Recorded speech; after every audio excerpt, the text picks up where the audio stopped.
Olá, estamos começando mais um Corações e Mentes e hoje estamos aqui com um dos decanos da psiquiatria do Rio Grande do Sul, Dr.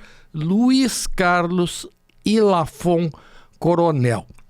O Dr. Coronel, que foi diretor do Hospital Psiquiátrico São Pedro, diretor de saúde mental da Secretaria Estadual de Saúde e que foi um daqueles que transformou e consolidou a psiquiatria no Rio Grande do Sul, vem hoje aqui para falar de uma situação exatamente ao contrário daquilo que ele fez a vida inteira, que foi criar serviços de saúde mental para que as pessoas pudessem ser acolhidas. Então hoje, Dr. Coronel, nós estamos vendo exatamente ao contrário. Aquilo que o senhor construiu e os nossos colegas sendo desmantelado na área pública. Então, o setor de saúde mental, na área do Sistema Único de Saúde, no setor público, está totalmente desmantelado. Então, eu gostaria de ouvir do senhor o que aconteceu, como é que foi esse processo de desmantelamento do sistema público de saúde mental do estado do Rio Grande do Sul, que é um estado pioneiro da psiquiatria, exemplo da área de ensino, pesquisa, assistência. Então, com vocês, Luiz Carlos Ilafon Coronel. Uma satisfação retornar ao programa que tu coordenas tão bem, especialmente com um tema da maior relevância para a população que necessita usar os serviços públicos. Refletindo sobre o tema, eu acho que tudo começa com um conceito ideológico que negava a doença mental. A antipsiquiatria e tudo que veio ao redor dela começa por negar a noção de doença mental. Deixa de existir a doença mental e passa a existir o que se chama sofrimento psíquico. Isso é um equívoco gravíssimo, porque se não é doente, o Estado se exime, em suas várias instâncias, do compromisso da assistência. Por exemplo, população de rua, homeless, ele deixa de ser o doente, dependente químico, etc., e pode ser levado assim como se leva, com poucos cuidados, porque ele não é carente de cuidados médicos, psiquiátricos, não é carente de cuidados de saúde. Então, a noção de doença, e de doença mental em particular, causou um estrago extraordinário. Há 30 anos atrás, entre 30 e 40 anos atrás, tínhamos cerca de 150 mil leitos psiquiátricos no país, da área pública, principalmente. Hoje tem entre 20 e 30. E no Rio Grande do Sul, especificamente? No papel, cerca de quase 2 mil. Mas que funciona, não sei se a metade funciona. Porque tem muito leito papel. Por exemplo, eu cheguei a ver, há pouco tempo ainda, na máquina do Estado, leitos num hospital numa cidade pequena. Só que eram leitos junto com clínica médica. Eu me lembro que tinha alguém infartado ao lado do dependente químico todo contido.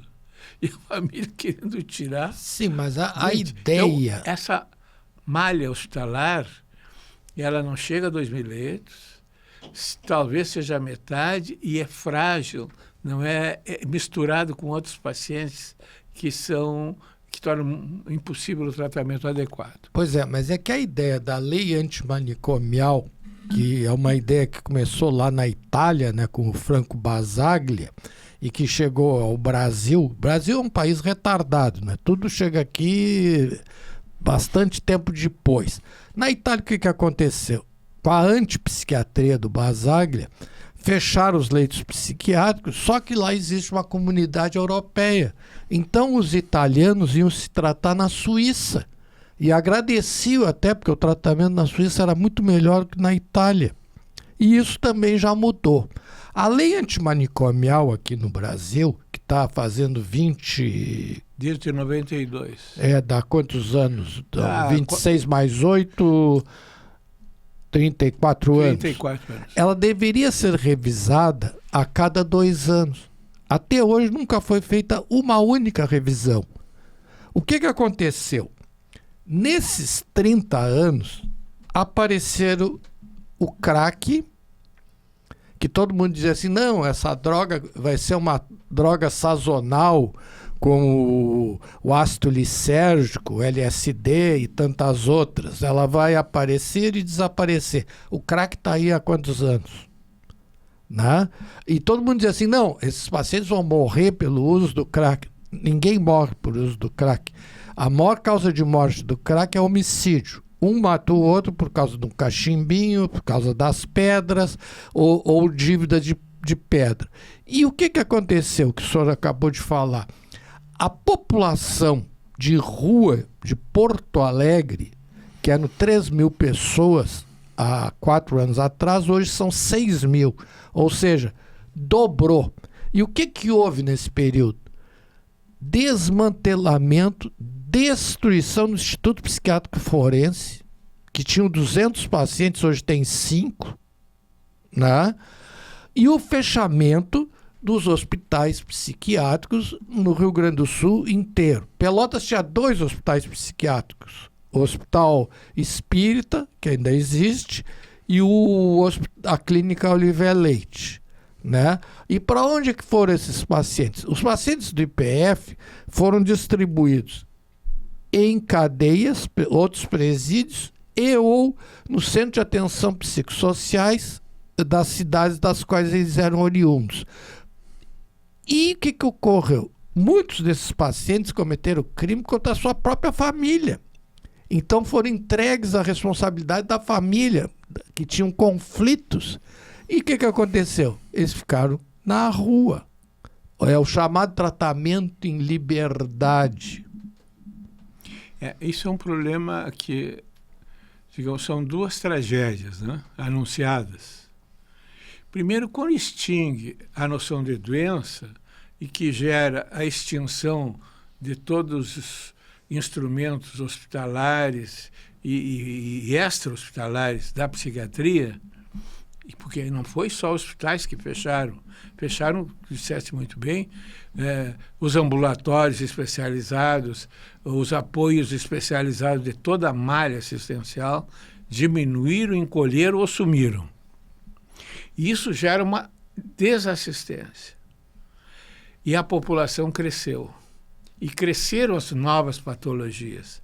E se disseminaram nas suas comorbidades. Tu disseste uma das principais, que é o núcleo de quem estuda a violência no mundo, o núcleo é a droga. Não é outra razão.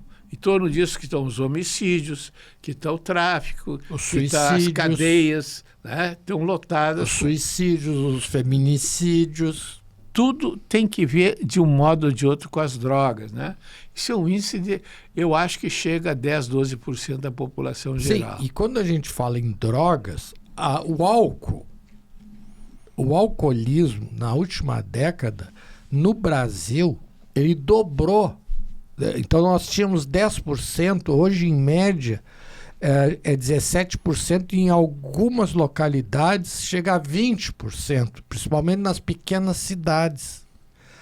A cannabis, a cocaína, essas se mantiveram. O crack aumentou. Apareceram as famosas drogas sintéticas, né? As drogas K, né? Usadas nas raves, né? E raves que reúnem para distribuição de drogas milhares de pessoas, e não é pouca gente. E o mais paradoxal é que essas raves contratam ambulâncias, né? E não é uma nem duas, chega a ser 3, 4, 5 ambulâncias para acompanhar os pacientes que ficam intoxicados e cometem... Que entram em crise. Entram em crise. E como o senhor falou, o que apareceu nisso? As cracolândias. aqui no Rio Grande do Sul e aqui em Porto Alegre, são, poderíamos dizer, comparada com aquela lá de São Paulo, que são micro-cracolândias, mas são várias. E disseminadas até em cidades pequenas. Mas não é só isso. Cresceu, nós somos campeões nacionais de suicídios, que tu conhece também. 90 e tantos % dos suicidas são deprimidos, não tratados ou subtratados.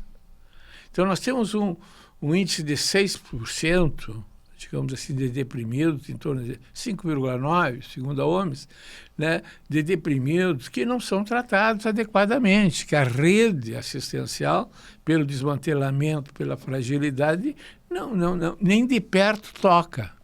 E isso vai gerando esse comprometimento de quando chega para um tipo de assistência, chega na forma grave, da tentativa de suicídio, da comorbidade com drogas, que é muito comum.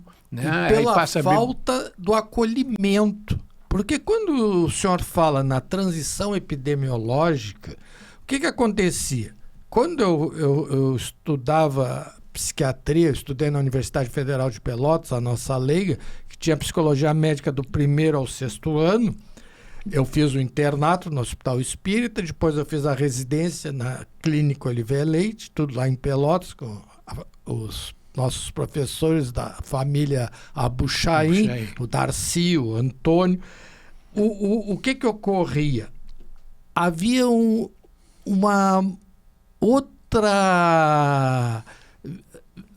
do predomínio da esquizofrenia. Hoje a esquizofrenia não chega a 1% dos pacientes. Mas por quê? Por causa das medicações de última geração. Então nós temos medicações hoje de depósito, que tu usa uma ampola intramuscular que dura 30 dias, 15 dias. Agora tem que dura 6 meses. Já tem que dura 6 meses, né? Então nós, podendo oferecer na rede para os pacientes, por exemplo, no ambulatório aqui do Hospital Psiquiátrico São Pedro, que o senhor foi diretor, é oferecido esse tipo de assistência e pesquisa com esses antipsicóticos de última geração. Então isso é uma tranquilidade para as famílias, né? Porque as famílias são 1.500 atendimentos por mês lá no São Pedro, e os pacientes recebem os medicamentos, né? E agora nós temos ainda, tínhamos, acho que graças à nossa mobilização, acho que vão conseguir manter um resquício do que foi o São Pedro, né? Com os seus 140 leitos inscritos no QNES. Sem dúvida. E é uma vitória parcial, mas decisiva para a comunidade ali da zona leste de Porto Alegre, e particularmente para o ensino e formação do psiquiatra voltada para a nossa realidade. Mas eu queria frisar também que, ao mesmo tempo que a antipsiquiatria, em seu grau mais extremo, foi importada da Itália, na Itália continua existindo uma boa psiquiatria. Essa política antimanicomial, chamada assim, que centra no instrumento e não no conceito e não na doença, as políticas públicas, ela só funcionou e se mantém em pequenas cidades e médias. Cidade grande ela não funcionou. Tem uma colega nossa que trabalhou 15 anos em Roma. Não tem antipsiquiatria em Roma. Em Milão, nas grandes não tem. Mas por quê? Porque essa debacle não encontrou uma resistência grande da população. E políticos, as elites políticas diferenciadas, não permitiram que isso acontecesse. Inclusive hospitais e clínicas especializadas existem. Bom, mas eu queria trazer para os nossos... chegaram a criar ainda na Itália, um último detalhe, uma associação nacional da população contra a lei antimanicomial, que tem força, que atua defendendo os direitos da população à assistência digna e que sustou um pouco aquela avassaladora onda de extermínio de todo instrumento psiquiátrico. Sim, mas olha a contradição do nosso país paradoxal. O governo obriga hoje as empresas a serem responsáveis pelas doenças psicossociais. Então, as empresas são responsáveis, ou seja, o governo não teve capacidade de conter, de tratar, agora passa essa responsabilidade para as empresas, criando a NR1, que é baseada numa lei de 1978, que foi regulada agora, que já está sendo contestada. Está sendo contestada em várias... no Supremo, Tribunal de Justiça, porque não está bem claro isso. Qual é a questão? O governo viu, sentiu na própria carne, quando eu digo o governo federal e os governos estaduais, um aumento de aposentadorias e também de pessoas que se encostaram na Previdência, causada por duas doenças principalmente: depressão e ansiedade. Né? Então, quer dizer, se fecham os leitos psiquiátricos a nível público, há um aumento da Previdência. Por quê? Porque as doenças não são tratadas adequadamente e o governo agora passa a responsabilidade para as próprias empresas. Como sempre, a privatização é uma privatização da assistência, deixando para as empresas. Vai se tornar mais cara e não vai funcionar. As privatizações, como aqui no Rio Grande do Sul, têm esse feitio, né? Elas se tornam menos efetivas e mais caras. Agora, eu queria destacar ainda que a população ela tem um papel muito importante. Quem está nos ouvindo, é importante separar três coisas: mal-estar, sofrimento e sintoma de doença. Mal-estar todos nós temos. Em algum momento, eu não me sinto bem por uma razão ou outra. Se esse mal-estar se prolonga, ele pode virar um sofrimento. Por exemplo, assistir a nossa seleção jogar tem sido um sofrimento para mim. Mas isso não é loucura nem doença. É uma falta de consonância com o que eu desejaria para a nossa seleção, que tantas vezes já vi jogar tão bem. Mas tu que é torcedor colorado, já se transforma, para mim que sou torcedor tricolor também, eu creio que é masoquismo. Porque assistir jogo do Grêmio, do Colorado, e esses dias assistindo a seleção brasileira, um colega diz assim: parece o jogo do Grêmio, não tem mecanismo de jogo, não tem estratégia, não tem nada, é um sofrimento, né? Tens toda a razão, somos irmãos no sofrimento, diz um amigo meu, que nós vamos fazer o Grenal na segunda divisão, né? É bem provável. Então eu quero dizer assim, que a população que está nos escutando, vendo, então o mal-estar, sofrimento psíquico não é doença. O que é doença é se aquele sofrimento se transforma num pensamento, numa emoção ou num comportamento que atrapalhe a vida familiar, que atrapalhe a vida social, que atrapalhe a vida de trabalho. Laboral. Se não houver essa interveniência na vida da pessoa significativa do sintoma, pode ser um pensamento, eu repito, pode ser uma emoção, um impulso, e pode ser um comportamento. Isso aí sim merece a atenção de um especialista. Muito que bem. Então vamos ver objetivamente. O Conselho Federal de Medicina diz que todas as emergências gerais teriam que ter um setor de saúde mental. Só que essa resolução, que resolução é uma coisa que não é obrigado a fazer, não existe na grande maioria das emergências gerais. E aonde ocorre isso é um verdadeiro caos. Então, vou te dar um exemplo. O hospital de pronto-socorro de Canoas foi inundado nas enchentes.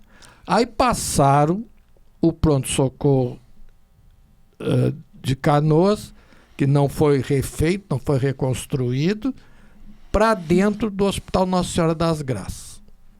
E aí o que ocorreu? Eles atendem lá também pacientes com transtornos mentais, sem psiquiatra. Tem que chamar atenção para isso. O que ocorre?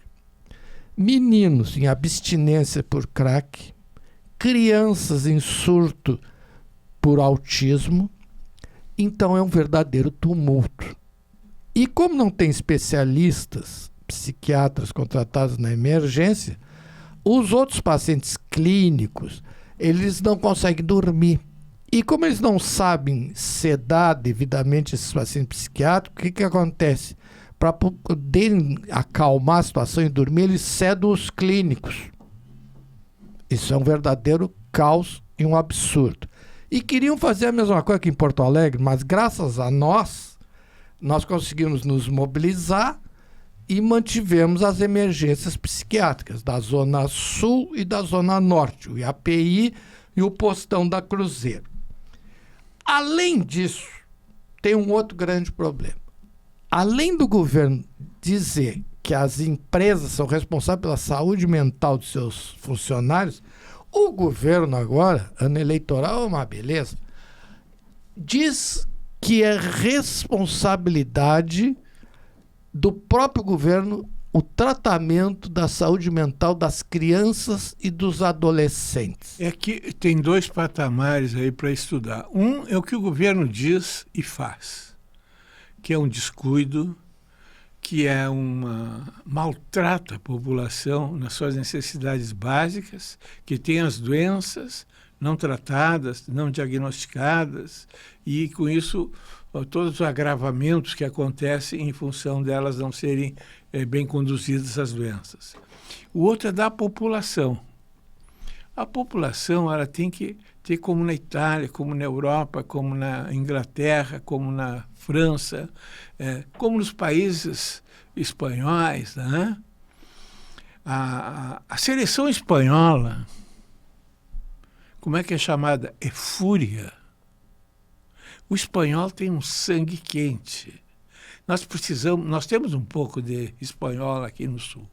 Nós temos que usar esse bom sangue para a população se mobilizar e nos ajudar.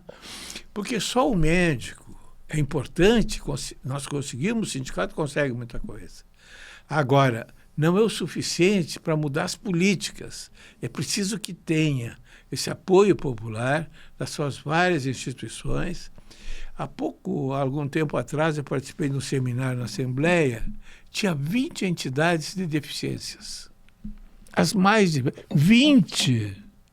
Esse público está ávido por uma participação, porque nós todos juntos mudaremos a legislação, mudaremos o orçamento, aquilo que é destinado para a saúde, aquilo que é destinado para, em particular, a saúde mental. Pois é, tu tem toda a razão. Na luta pela manutenção das emergências psiquiátricas de Porto Alegre, que já está decidido o final do contrato, nós fizemos uma mobilização através da Comissão de Saúde e Meio Ambiente da Câmara de Vereadores e chamamos audiências públicas. E nessas audiências públicas aconteceu exatamente isso que tu está falando.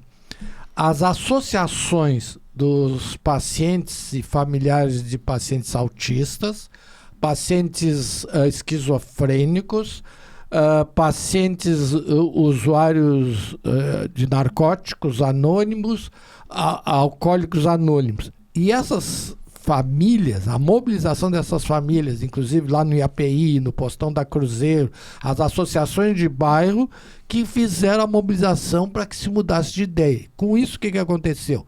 Foi renovado o contrato, mantido as emergências psiquiátricas de Porto Alegre abertas. E, além disso, por unanimidade de todos os vereadores do Rio Grande do Sul, não, de Porto Alegre, foi criado o SAMU Mental. Porque aqui em Porto Alegre, no Rio Grande do Sul, o paciente com doença mental estava sendo tratado à bala, né? Nós tivemos várias vítimas, né? Lamentavelmente. Então, foi criado o SAMU mental. Mas, como tu diz, nós vamos ter que fazer isso também a nível de Estado. Porque o problema se repete, principalmente na questão do autismo, pela falta de psiquiatras infantis. Em Porto Alegre faltam já psiquiatras infantis. No interior quase não tem. Então, o que acontece? As pessoas têm que pagar uma verdadeira fortuna, que as pessoas não têm dinheiro para fazer tratamento particular com esses pacientes. E aqui há um outro fenômeno social e econômico, né, que é o empobrecimento das camadas médias. E um fenômeno que eu não sei explicar direito, que eu estava vendo aí numa grande empresa que faltam trabalhadores a serem contratados. Não sei se é um efeito dos benefícios sociais, não sei bem o que é.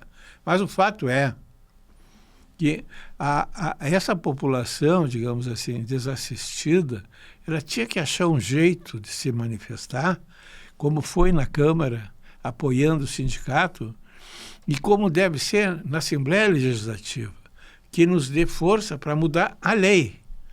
A lei que impede que se criem clínicas, consultórios especializados em violência, em suicídio, em autismo, nas mais diversas e mais importantes patologias. Não, vê bem, aqui no Rio Grande do Sul, lamentavelmente, nós temos essa tradição de suicídio, né? Na Brigada Militar, nós tínhamos em média 26 a 27 suicídios por cada 100 mil. Esse é o cálculo que é feito. Passou para 30. Quer dizer, entre funcionários do próprio governo estadual. E a Brigada Militar, que presta um grande serviço, e graças à Brigada Militar que nós temos menos suicídios. Porque os brigadianos, os bombeiros que evitam, muitos que tentam se precipitar, como eles chamam, pessoas que vão se atirar dos prédios. Isso. A Brigada Militar que consegue fazer a negociação naqueles sequestros familiares, né, com esses feminicídios e posteriores suicídios. E, contraditoriamente, hoje são vítimas e um número maior. É que a população que atende na ponta, policiais, civis e militares, médicos que atendem em pronto-socorro, em UTI, são vítimas de várias violências, nem sempre denunciadas. Tá? Eu fiz uma consultoria há poucos anos para a Brigada Militar. O comandante Beck era o líder, e tinha 37 casos realmente de suicídios. É o maior índice do Brasil de suicídios em policiais militares. É o da nossa brigada. Se montou um programa que não foi para frente, que não encontrou eco no Estado. Então, isso é uma das tantas vertentes que a desassistência assume feições trágicas. Tem um fenômeno novo de quem está numa UTI, quem está num pronto-socorro, que o sindicato deve receber, de violências que recebe da população. Porque não tem, a insatisfação aparece com alguém. E quem é que está na lista? Quem é que está na frente? É o médico, muitas vezes, nessas situações que eu estou mencionando. Bom, os americanos que são mais aprofundados nessa matéria, eles recomendam que quem trabalha em pronto-socorro, quem trabalha em UTI, deve trabalhar 5 anos e tirar um ano sabático. Porque senão eles podem desenvolver mais uma situação de trauma acumulativo e desenvolver um estresse pós-traumático. Pois é, tu sabes, Coronel, que o sonho da minha vida é tirar esse tal ano sabático aí, né? Tu tirou já? Ainda não. Na Covid eu trabalhei menos. Não, e ainda tem isso, né? Quer dizer, além de tudo isso que nós falamos, nós passamos pela pandemia da Covid, onde nós tivemos um grande desempenho, não só o obrigatório do nosso trabalho como o voluntário. E para completar as enchentes, que ocorreu mesmo. Doutor Luiz Carlos Ilafon Coronel, eu gostaria de continuar conversando e vamos ter que lhe convidar mais uma vez para continuar com essa conversa. Mas eu creio que hoje o senhor foi elucidativo, como sempre, didático, né? Então, queria lhe agradecer mais uma vez pela sua presença aqui no nosso programa Corações e Mentes, que é do nosso núcleo de psiquiatria do Sindicato Médico do Rio Grande do Sul, lhe deixar um mimo, né? Uma lembrança pela sua participação e lhe agradecer esse tempo que o senhor nos dedicou. Eu agradeço a possibilidade de participar, é sempre uma alegria, né? Embora nós tenhamos tratado só de assuntos que envolvem tristeza, necessidades. Mas é uma satisfação tentar passar alguma da nossa experiência para a população se sentir mais forte nas suas reivindicações, nos ajudar nessa luta para mudar esse panorama terrível. Pois é, então queria agradecer, e esse foi mais um Corações e Mentes, um programa do nosso Núcleo de Psiquiatria do Rio Grande do Sul, com o nosso decano do nosso núcleo, né? E em breve teremos novidades aí do núcleo, então fiquem conosco. Até a próxima.